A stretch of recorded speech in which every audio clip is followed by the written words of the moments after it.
ফাওয়াইলুল লিল মুসাল্লিন, ধ্বংস ওই অলস নামাজির। বলেন, ধ্বংস ওই অলস নামাজির। ধ্বংসকার ওই অলস নামাজির। আল্লাযীনা হুম আন সালাতিহিম সাহুন, যারা তাদের নামাজের ক্ষেত্রে অলসতা করে। ওয়াইলুন শব্দের অর্থ ধ্বংস। ওয়াইলুনের আরেকটা অর্থ জাহান্নামের এলাকা। বলেন, জাহান্নামের একটা এলাকার নাম ওয়াইলুন। জাহান্নামের একটা এলাকার নাম ওয়াইলুন। একটা হাদিসের কিতাব আছে, নাম আল মুস্তাদরাক লিল হাকিম। এই কিতাবের 3919 নম্বর হাদিসের বর্ণনা। ক্বালা রাসূলুল্লাহ সাল্লাল্লাহু আলাইহি ওয়াসাল্লাম, আল ওয়াইলু ওয়াদিন ফি জাহান্নাম ইয়াহবি ফিহিল কাফিরু 40 খরিফা ক্বাবলা আন ইয়াবলুগা ক্বারা। রাসূলুল্লাহ সাল্লাল্লাহু আলাইহি সাল্লাম বলেন, ওয়াইল জাহান্নামের একটা এলাকার নাম।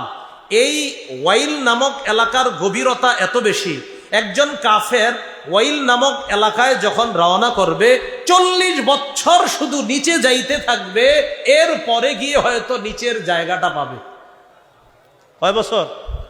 সে নিচে যাওয়ার আগে 40 বছর শুধু ভাসতে থাকবে, নিচের দিকে যাইতে থাকবে, যাইতে থাকবে 40 বছর। তো ওয়াইল নামক এলাকার গভীরতা কত বেশি।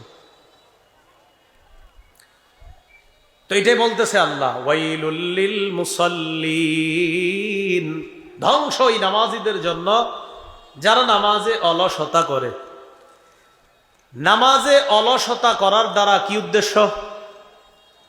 এক নাম্বার ব্যাখ্যা নামাজে অলসতা করার, ইবনে কাসির রহমতুল্লাহি আলাইহি বলেন, হুয়াল মুসাল্লি ইযা সাল্লা লাম ইয়ারজু লাহা সাওয়াবা।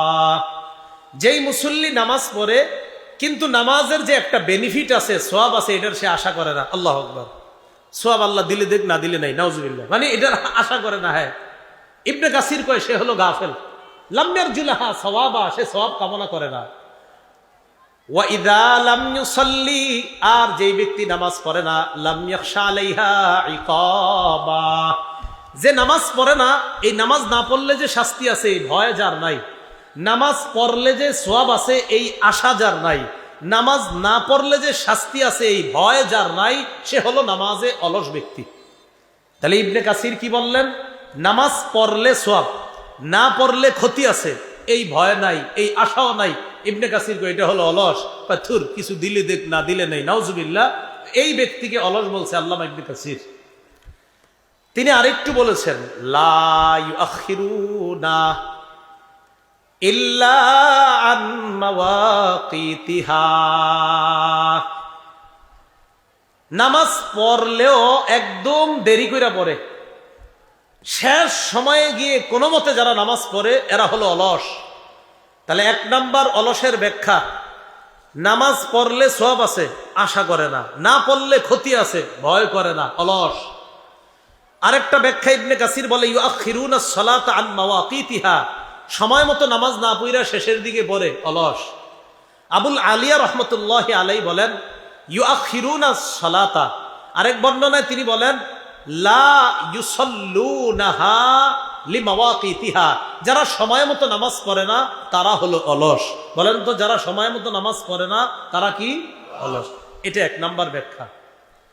দুই নাম্বার ব্যাখ্যা অলসের, যেই ব্যক্তি নামাজ পড়ে ঠিক, কোন মতে শেষ সময়ে গিয়ে আরেক উক্ত নামাজের সময় আইসা পড়ছে, কোন মতে গিয়ে যে দেখেন আল্লাহু আকবার 4টা ঠুকুর মারে, হাদিসে 4 ঠুকুরের কথা আসছে, উনি নামাজ পড়ে আল্লাহু আকবার ওঠে এরকম 4 বার, এই ব্যক্তি উদ্দেশ্য। দলিল আবু দাউদ শরীফের 413 নম্বর হাদিস। ক্বালা রাসূলুল্লাহ সাল্লাল্লাহু আলাইহি ওয়াসাল্লাম, তিলকা সালাতুল মুনাফিকিনা, তিলকা সালাতুল মুনাফিকিনা, তিলকা সালাতুল মুনাফিকিন।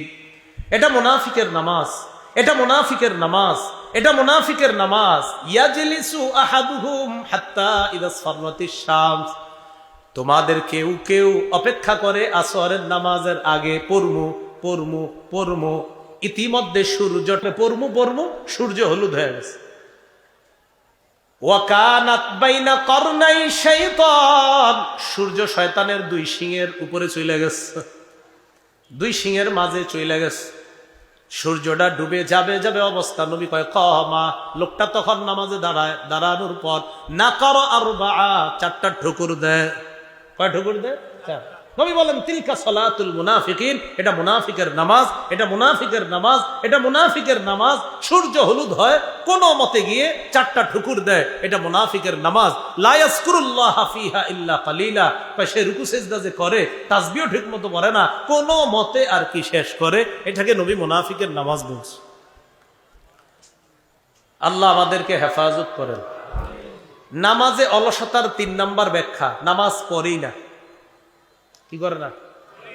একটা দইল এতক্ষণ অলস জানছি কি পরে অলস, এখন যেটা এটা হলো হ্যাঁ পরেই না নামাজ।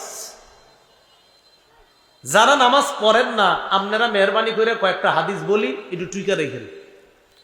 তিরমিজি শরীফের 2618 নম্বর হাদিস, আন জাবির ইবনে আব্দুল্লাহ রাদিয়াল্লাহু তাআলা আনহু قال قال رسول الله صلى الله عليه وسلم বাইনাল কুফরি ওয়াল ঈমান তারকুস সালাহ। আল্লাহ নবী বলেন কুফরি আর ঈমানের মাঝে পার্থক্য হলো নামাজ ছেড়ে দেওয়া। দুইবার বলবো, বলার পর এরপরে আমি অংশ বলবো, আপনারা বাড়ির আবার বলছি। কুফর আর ঈমানের মাঝে পার্থক্য, নামাজ ছেড়ে দেওয়া। কুফর আর ঈমানের মাঝে পার্থক্য, নামাজ ছেড়ে দেওয়া। এবার দুই দল মিলে বলি, আমি প্রথমে, এরপরে আপনারা। কুফর আর ঈমানের মাঝে পার্থক্য, ছেড়ে দেওয়া। কুফর আর ঈমানের মাঝে পার্থক্য, নামাজ ছেড়ে দেওয়া। তিরমিজি শরীফের 2619 নম্বর হাদিস, এই সনদে আসছে, ক্বালা রাসূলুল্লাহ সাল্লাল্লাহু আলাইহি ওয়াসাল্লাম বাইনাল আবদি ওয়াশ শিরকি আওয়াল কুফরি তারকুস সালাহ। দেখেন, ইমানদার বান্দা শিরিক অথবা কুফরির মাঝে পার্থক্য দেখেন। ইমানদার বান্দা শিরিক অথবা কুফরির মাঝে পার্থক্য হলো নামাজ ছেড়ে দেওয়া। এই হলো ইমানদার বান্দা, এ হলো শিরিক অথবা কুফর, এটার মাঝে পার্থক্য নামাজ ছেড়ে দেওয়া। আল্লাহ আমাদের সকলকে এই ভয়ঙ্কর অপরাধ থেকে হেফাজত করেন। তিরমিজি শরীফের 2621 নম্বর হাদিসের বর্ণনা, ক্বালা রাসূলুল্লাহ সাল্লাল্লাহু আলাইহি ওয়াসাল্লাম আল আহদুল্লাযী বাইনানা ওয়া বাইনাহুম আস-সালাহ। নবী বলেন আমাদের মাঝে আর কাফেরদের মাঝে পুরস্কারের পার্থক্য হলো নামাজ দিয়ে। আমরা নামাজ দিয়ে যাব জান্নাতে, ওরা নামাজ অস্বীকার করার কারণে যাবে জাহান্নামে। তাহলে আমাদের মাঝে আর কাফেরদের মাঝে পুরস্কারের পার্থক্য, পুরস্কারের প্রতিশ্রুতি আমাদের মাঝে আর তাদের মাঝে, এটা হলো নামাজ। আমাদেরকে নামাজের প্রতিশ্রুতি পুরস্কার, প্রতিশ্রুত পুরস্কার হলো জান্নাত, আর এরা নামাজ অস্বীকার করার কারণে ওদেরও প্রতিশ্রুত পুরস্কার হলো জাহান্নাম। বলেন নাউজুবিল্লাহ। তাহলে বলেন তো আমাদের আর কাফেরদের মাঝে পুরস্কারের ব্যবধান কি দিয়ে? নামাজ। নবীজি শেষে বলে ফামান তারাকাহা ফাকাদ কাফারা, যে ব্যক্তি ইচ্ছাকৃতভাবে নামাজ ছেড়ে দেয় সে কুফরি করে। নাউজুবিল্লাহ। যে ইচ্ছাকৃত নামাজ ছেড়ে দেয় সে কেমন যেন কুফরি করলো। তিরমিজি শরীফের 2622 নম্বর হাদিসের বর্ণনা, কানা আসহাবু মুহাম্মাদিন সাল্লাল্লাহু আলাইহি ওয়াসাল্লাম লা ইয়ারাউনা শাইআম মিনাল আমাল তারকুহু কুফরুন গায়রাস সালাহ।